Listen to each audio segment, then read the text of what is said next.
Hello बच्चों, good morning. Welcome to my YouTube channel. बच्चों, मैं मनोज चौहान आपके लिए सॉल्व कर रहा हूँ जेई 2006 का पेपर। और इसमें बच्चों अपन आ गए मैच द कॉलम का 39वां क्वेश्चन है, उसको अपन देख रहे हैं। तो बच्चों इसमें अपने को दे रखा है match the following a part. Two rays in the first quadrant x plus y, two rays in the first quadrant x plus y is equal to mod a, है ना, मॉड ए दे रखा है। A x minus y is equal to one, है ना, a x minus y is equal to one, intersects each other in the interval a belongs to open interval a not से infinite, then value of the value of A not is, A not का value बताना है अपने को। तो उन्होंने बोला intersect each other in the interval first quadrant, है ना, फर्स्ट क्वाड्रेंट बोला है। Two rays in the first quadrant intersect each other in the interval. ठीक है, ठीक है भाई। अगला point B, point alpha beta gamma lies on the plane X plus Y plus Z is equal to two. Let A vector is alpha I beta J gamma K का cross with K cross A is zero. तो भाई ये जो topic है तो अपना line से related है, ये अपना वेक्टर का और थोड़ा 3D भी है इसमें, क्योंकि प्लेन का इक्वेशन दे दिया, वेक्टर 3D का सवाल है। ये अपना डेफिनेट इंटीग्रेशन का सवाल है, इंटीग्रेशन कैलकुलस, और ये अपना ट्रिग्नोमेट्री का सवाल है। ठीक है, तो पूरा जो है पेंडोरास बॉक्स ऑफ ट्रबल है ये पूरा। स्टार्ट कर दें। तो two rays lies in the first quadrant. ठीक है बच्चों, यहाँ पर दिख रहा है कि स्लोप कितना है -1, तो इसका बड़े आराम से ग्राफ दिख रहा है कि इस तरह से आएगा, है ना। और यहाँ पर ये नंबर कितना आ जाएगा, मॉड ए कॉमा 0 आ जाएगा, है ना, और स्लोप कितना आ जाएगा, -1 आ जाएगा। बहुत सिंपल सा ग्राफ। ठीक है, आगे बढ़ते हैं भाई। अब ये बोल रहा है two rays in the first quadrant, तो फर्स्ट क्वाड्रेंट बनाना है अपने को, और a x minus y is equal to 1। तो बच्चों ये अपने को फैमिली ऑफ लाइन जैसे दिख रहा है, जैसे एक्स को 0 किया तो वाई कितना आ रहा है, -1। तो एक्स को 0 किया, वाई -1 आ रहा है। हमेशा ये लाइन पास कर रही है 0, -1 से। ए चाहे जो हो जाए, ए चाहे जो हो जाए, ये लाइन हमेशा पास करेगी। एक्स को 0 किया, वाई -1। ओके, तो यहाँ से बच्चों क्या है कि वेरी कर रहा है, स्लोप इसका वेरी कर रहा है, नाच रहा है इसका स्लोप। ठीक है, तो मैंने क्या किया, यहाँ पर पेन टिकाया, अब यहाँ से ये घुमाना है। तो हमें क्या करना है, अपने को ये करना है कि two rays in the first quadrant this and this intersect each other in the interval, then value of A not. तो ये इंटरसेक्ट करनी चाहिए। इंटरसेक्ट कहाँ पर, फर्स्ट क्वाड्रेंट में। तो यहाँ पर फर्स्ट क्वाड्रेंट के लिए देखो, ये इंटरसेक्शन कहाँ आया, ये इंटरसेक्शन तो यहाँ आया, ये तो नहीं है फर्स्ट क्वाड्रेंट। इस पॉइंट से जो पास होने वाली लाइन है, ये क्या ये आया फर्स्ट क्वाड्रेंट, ये भी नहीं आया। यहां से अपने को कम से कम यहां इस पॉइंट को पार कर लेना होगा। ठीक है, ओके, तो ऐसे ये है। ठीक है, तो ये जो पॉइंट है, ये जो पॉइंट है पहले होना चाहिए, पॉजिटिव होना चाहिए, पहले होना चाहिए इससे। ये जो पॉइंट है वो क्या है, इसमें क्या कर दें, वाई को 0 कर दें। वाई को 0 किया तो एक्स कितना आ रहा है, 1/a। तो ये 1/a जो है यहां पर होना चाहिए फर्स्ट क्वाड्रेंट के लिए। तो 1/a क्या होना चाहिए, छोटा होना चाहिए किससे, ए से। ए पॉजिटिव भी होना चाहिए भाई, ए पॉजिटिव भी होना चाहिए, क्योंकि ए अगर आपका नेगेटिव हो गया, यहाँ पर स्लोप ए है, तो अगर यहाँ पर है ये 0 स्लोप है और ये नेगेटिव स्लोप है, तो स्लोप पॉजिटिव तो होना ही चाहिए, कम से कम ऐसा आना चाहिए ना, तभी तो इंटरसेक्शन यहाँ पर आएगा। ठीक है, तो ए पॉजिटिव होना चाहिए, तो मॉड ए प्लस के साथ खुलेगा। तो भाई यहाँ पर कितना आ गया, ए स्क्वायर, ए पॉजिटिव है, ए स्क्वायर ग्रेटर देन 1 आ गया, और ए पॉजिटिव है बच्चों, तो क्लियरली ए कितना आ जाएगा, 1 से बड़ा आ जाएगा। तो then value of A not is, तो 1 से इनफाइनाइट मतलब ए नॉट कितना आ गया, 1 आ गया। ऐसा आंसर इसका।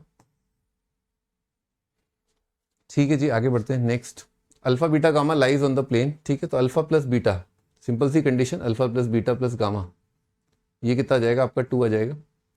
लेट ए के का क्रॉस विथ, अब बच्चों इसको प्रोसीड करने के कई तरीके हैं। एक तो बहुत बेसिक आइडिया कि के का किसी के साथ क्रॉस अगर 0 आ रहा है, के का किसी के साथ क्रॉस अगर 0 आ रहा है, तो ज़रूर वो दोनों, दो का क्रॉस 0 का मतलब पैरेलल है।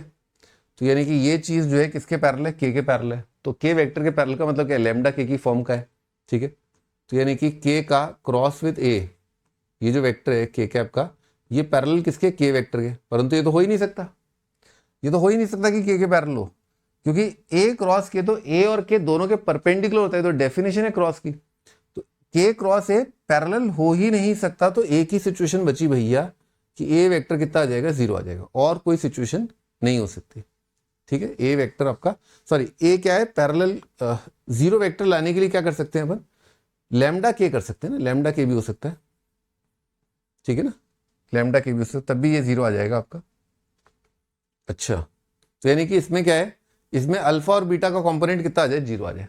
ठीक है, तो अल्फा 0 आ गया, अल्फा 0 आ गया, और बीटा भी 0 आ गया। अल्फा 0 बीटा 0, तो कितना आ जाएगा, gamma, alpha plus beta plus gamma, तो गामा कितना आ गया, 2 आ गया। तो आंसर कितना आ गया, 2 आ गया। एक और तरीका अपना वीटीपी वाला है, वेक्टर ट्रिपल प्रोडक्ट।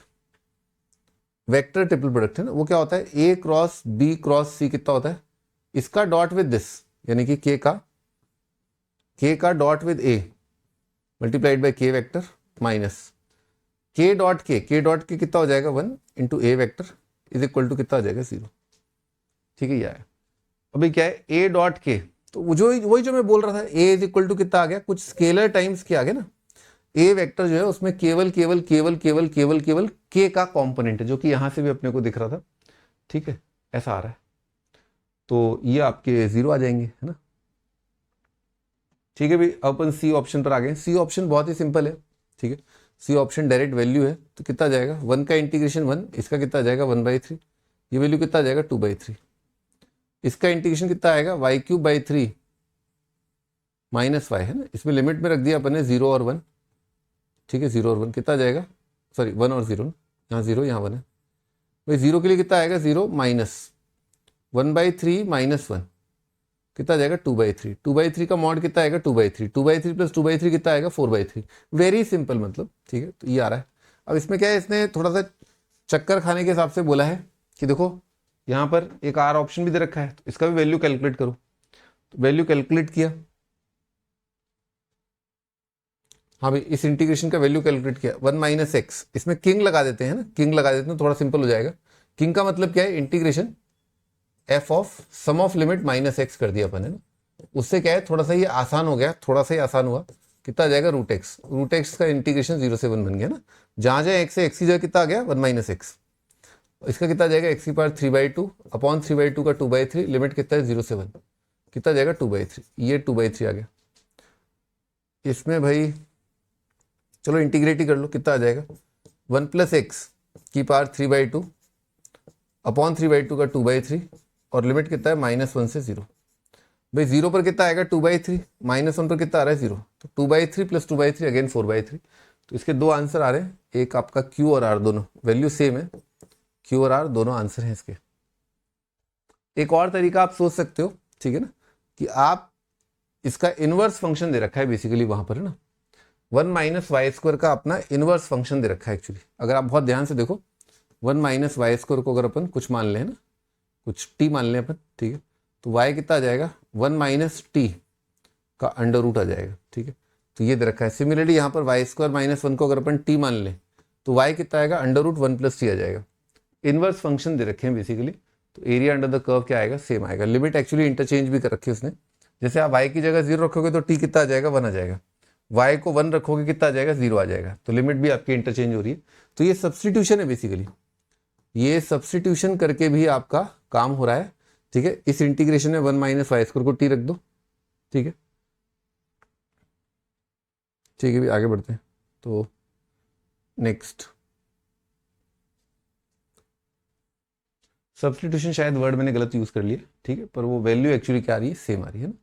ठीक है, तो भाई sine A sine B sine C cos A cos B is equal to 1, then value of sine C. अभी इसमें थोड़ा अगर बहुत अच्छे से घूरें, थोड़ा सा निहारें इसको थोड़ी देर के लिए, तो अपने को ऐसा लगता है एक फॉर्मूला है, बचपन में देखा था, कॉज ए कॉज बी और साइन ए साइन बी। ये तो काफी हद तक वैसे ही लग रहा है। तो मान लो मैं केवल कॉज ए कॉज बी और साइन ए साइन बी की बात करूं, तो कितना होता है, कॉज ए माइनस बी होता है। ठीक है, इज इक्वल टू 1। ठीक बच्चों, अगर मान लो कभी किसी जगह पर आपको ये लग रहा है कि कॉज ए कॉज बी और साइन ए साइन बी, बस इतना, इसका वैल्यू 1 आ रहा है। ठीक है, इसका वैल्यू 1 आ रहा है। क्या ऐसा हो सकता है क्या कि कॉज ए कॉज बी एक नंबर हो पॉजिटिव, कॉज ए हो positive, sign A sine B हो नेगेटिव, और तब भी क्या ये 1 आ जाएगा? क्या तब ये 1 आ जाएगा? नहीं आ पाएगा। एक्चुअली क्या है, cause A cos B positive और sign A sine B negative से ये कभी 1 नहीं आ पाएगा, क्योंकि अगर ये नेगेटिव नंबर हुआ, इसका मैक्सिमम वैल्यू कितना होगा, 1 या 1 से कम होगा। तो 1 या 1 से कम और उसमें नेगेटिव और जोड़ दिया, तो 1 कहां से पहुंच जाएगा भाई? नहीं पहुंच पाएगा। यानी कि जब कॉज ए कॉज बी जिस टाइम पे 1 आ रहा है, जिस समय पर कॉज ए कॉज बी 1 आ रहा है, तो कॉज ए कॉज बी ये वैल्यू और साइन ए साइन बी ये वाली वैल्यू, ये वाली वैल्यू, ये वाली वैल्यू, ऐसा नहीं हो सकता कि इनमें से कोई भी एक नेगेटिव हो जाए, क्योंकि दोनों का मैग्नीट्यूड क्या है, दोनों क्वांटिटीज का मॉड 1 या 1 से कम है। ठीक है, तो 1 लाने के लिए क्या करना होगा अपने को, कि ऐसा नहीं हो सकता कि आपका sign A sine B negative हो जाए, नहीं हो सकता। Cause A cos B negative हो जाए, नहीं हो सकता। दोनों नेगेटिव तो खैर हो ही नहीं सकते, ठीक है ना, पर कोई एक भी नेगेटिव नहीं होगा। ठीक है, चलिए आगे बढ़ते हैं। जीरो हो सकता है, जीरो हो सकता है पर नेगेटिव नहीं होगा। तो मान लो कोई ऐसा समय आया जब cos a minus B formula ये 1 आ गया। मान लो कोई ऐसा समय है, कोई ऐसा एंगल है a और b, जब cos a माइनस बी आपका 1 आया। ठीक, तो भाई ये साइन सी क्या कर रहा है, ये मेरे घर क्या कर रहा है, तो एक्चुअली क्या है, अगर ये नंबर आपका 0 या उससे बड़ा है, ये नंबर आपका ग्रेटर देन इक्वल टू 0 है, ये number greater than equal to 0 है। ठीक है, तो आप जब किसी नंबर साइन से मल्टीप्लाई करते हैं, ये ध्यान रखिएगा ट्राइंगल है, ये ट्राइंगल का एंगल है ये। ठीक है ना, तो ट्राइंगल का एंगल अगर सी है तो अगर साइन सी कितना होता है, पॉजिटिव होता है। ठीक है, तो साइन सी क्या होता है, साइन सी का वैल्यू ट्राइंगल के अंदर साइन सी का वैल्यू क्या होता है, हमेशा 1 या 1 से कम। अगर मान लो साइन सी फ्रैक्शन हो गया, साइन सी फ्रैक्शन हो गया और दोनों क्वांटिटी क्या है, पॉजिटिव है, ये भी ग्रेटर देन इक्वल टू 0, ये भी ग्रेटर देन इक्वल टू 0। ठीक है, और साइन सी को आपने किसी एक टुकड़े में मल्टीप्लाई कर दिया। ठीक है, तो उससे क्या होगा, उसका वैल्यू क्या हो जाएगा, कम। साइन सी को मल्टीप्लाई करने से उस चीज की वैल्यू जो है वो क्या हो जाएगी, कम हो जाएगी, घट जाएगी वैल्यू। तो इसका मतलब क्या हुआ भाई, बड़ी मुश्किल से तो sign A sine B plus cos A cos B 1 पहुंचा था, उसका मैक्सिमम वैल्यू था भाई। ठीक है ना, और आपने उसे यहाँ पर साइन सी से मल्टीप्लाई कर दिया, तब भी 1 आ रहा है। इसका तो एक ही तरीका हो सकता है कि साइन सी का वैल्यू जरूर जरूर जरूर जरूर कितना होगा, 1 होगा। ठीक है, और बाकी कॉस ए माइनस बी कितना आएगा, 1 आएगा। तो ट्राइंगल आइसोसेलेस हो जाएगा, A is equal to B, right isosceles हो जाएगा। क्या बोला है, then value of sine C is 1 आ जाएगा। आप इनइक्वालिटी भी पूरी फ्रेम कर सकते हैं, जैसे इनइक्वालिटी ये फ्रेम किया अपन ने, sine A sine B sine C, ठीक है, is less than equal to sine A sine B, और इसमें ऐड कर दिया, दोनों साइड ऐड कर दिया, cos A cos B, C1 C2 add कर दिया, तो कितना आएगा, sine 1 sine 2 sine 3 plus C1 C2 is less than equal to sine 1 sine 2 plus cos 1 cos 2। ठीक है, और ये आ जाएगा cos of A minus B. ठीक है, cos of A minus B, और इस चीज का वैल्यू अगर 1 दे रखा है, ठीक है, ये क्वांटिटी अगर अपने को दे दी 1, ठीक है, तो ये नंबर तो हमेशा इससे बड़ा है। ठीक है, तो ये नंबर तो क्या होगा, इस 1 से बड़ा हो जाएगा। Cos of A minus B कितना आ जाएगा, 1 या 1 से बड़ा आ जाएगा। तो 1 से बड़ा तो कॉस थीटा होता ही नहीं, तो 1 ही होगा। Cos of A minus B कितना आएगा, 1 ही आएगा। ठीक है, कॉस ए माइनस बी 1 ही आएगा, और 1 आएगा तो आप ये देखो कि इक्वल टू कहाँ होल्ड कर रहा है, इक्वल टू जहां होल्ड कर रहा है, इक्वालिटी होल्ड कर रही है यहां पर, इधर। जब ये संख्या कितनी आ जाएगी 1, तभी ये इक्वालिटी होल्ड कर रही है, ये इक्वालिटी तब होल्ड कर रही है। ठीक है भाई, ये सवाल हो गया। ओके बच्चों, टेक केयर, बाय बाय।